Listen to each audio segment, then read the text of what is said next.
we find ourselves in unexpected places in the labyrinth.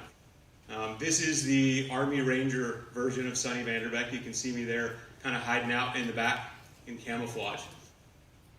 My story there, as Rand alluded to, I started college when I was 16. It wasn't for me at all. So I said, let's do something really different. And I joined the military. And I wanted to do something that was as far away from where I was. And so I decided to get a Ranger contract. And what that means is you get a shot to go be a Ranger. At the time, I smoked 2 packs of cigarettes a day. I lived with really a college diet, pizza and beer. I couldn't run a mile without stopping. And so I go into basic training and I'm really struggling, and I go to advanced training and I'm really struggling. And I have this moment where I'm absolutely overwhelmed.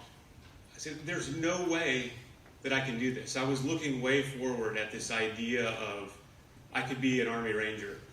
And it was too much. And I sat down with one of the instructors and I said, look, this is just not realistic in any way. I should abandon this contract. It makes no sense for me to continue to do this. I can barely keep up with this normal Army stuff. And he had some advice for me, and his advice was effectively, well, it hasn't got you yet, has it? Well, no. Well, can you keep going a little bit further? Well, yes. I said, well, why don't you just go and see what happens? Just go keep at it and find out if you can do it or not. And so I kind of shrugged and went, well, I guess I can do that. So I'm in mountain phase of Ranger School. And Ranger School is kind of a 72-day long, you're going to lose 35 pounds in 72 days, you fall asleep on your feet, etc. It's sort of that experience. But there's one in particular that stood out for me where it's 0 dark 30, if you've heard that description, and that means it's so dark that imagine a bunch of Rangers in the woods holding hands, because it's so dark that if you don't, you're going to lose somebody down the side of the mountain. And imagine I'm pulling security, I'm laying down, doing Army stuff, and I'm falling asleep. And you can't fall asleep. You get thrown out. So I get up to a knee, and I'm falling over because I'm falling asleep on a knee. So what do? You stand up. It's better to be standing up, pulling security, and awake and not get thrown out. So I stand up. That's where I'm at. And I hear roster number 279. You're now the platoon sergeant. Come to the center and take charge of these other 40 Rangers that are in the same state. And in that moment, in that particular moment, in the middle of the night, in mountain phase, one of my lessons was sometimes long-term visualization is for suckers. When you do really, really hard stuff, I can get from here to right there. I don't know if I can stay awake or make it to the end. I know that I can make it to that next bend, though. And in this case, I don't know if I can get myself across this creek, much less these 40 other Rangers, and not get anybody killed. But that little bit at a time, that one step at a time, that's actually how you get through Ranger School. You just keep going. Like skill number 1 in this was just keep going. When you're in the labyrinth, just make it to the next bend. No matter how hard it is, no matter how tired you are, you just keep going. So next stop on the crazy train, that's not enough. Data return. So this business, we grew 40% every quarter for 3.5 years. Went public, we had clear line of sight to Fortune 1000. And shortly thereafter, the labyrinth wanted another turn. And so the whole world melts down. Just complete chaos, dot-com crash, the world's melting down. All of the structures and processes in our business were built for this 40% growth every quarter, go, go, go, go, go, now stop. And in a brilliant sense of timing, the phone rings. It's a CEO friend of mine named Danny. And Danny called, and I'm not sure he even really knew what was going on. He just had that, I'm going to call Sonny moment. And Danny called me, and Danny said, hey, I'm not sure how this is going to turn out, but if y'all need to come live at our house, just come on over.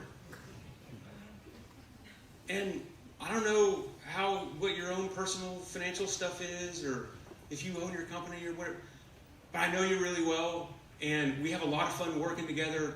You just come work at the company. We'll figure something out.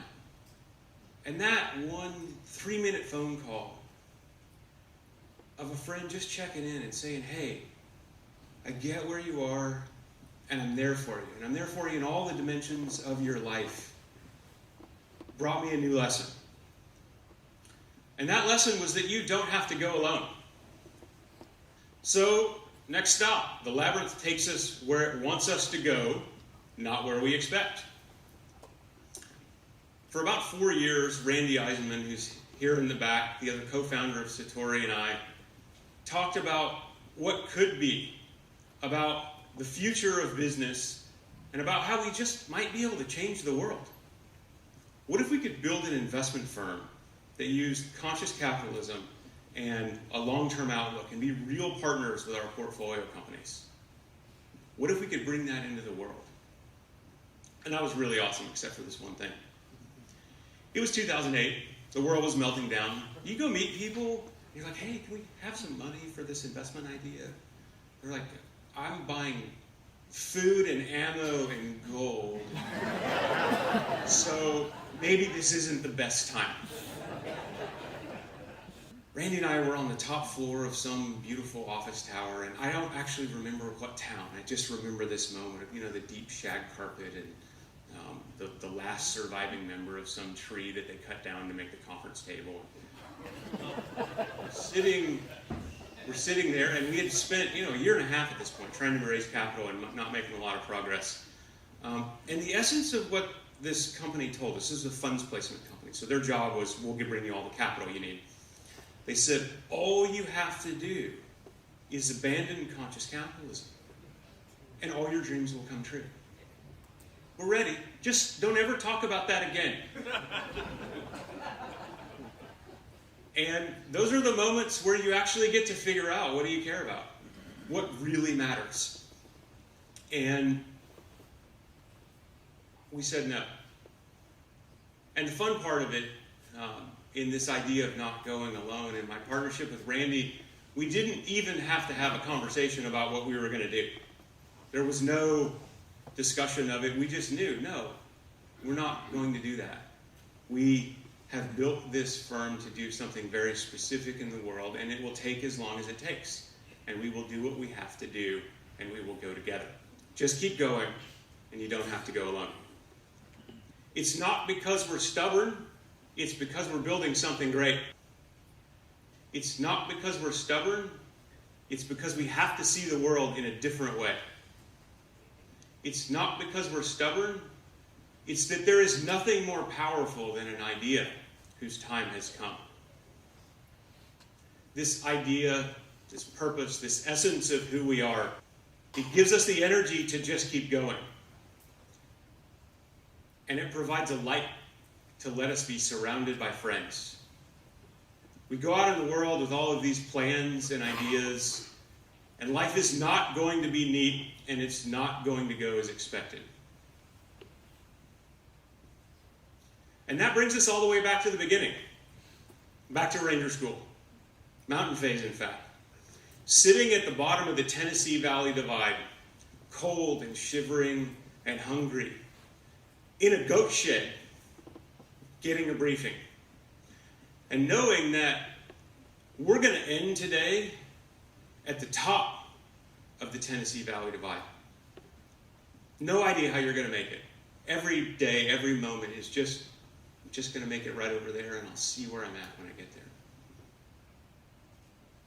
I happen to look over to my left, inside this goat shed, in one of the pillars, some other anonymous, tired, hungry, cold ranger scrawled words into the wood.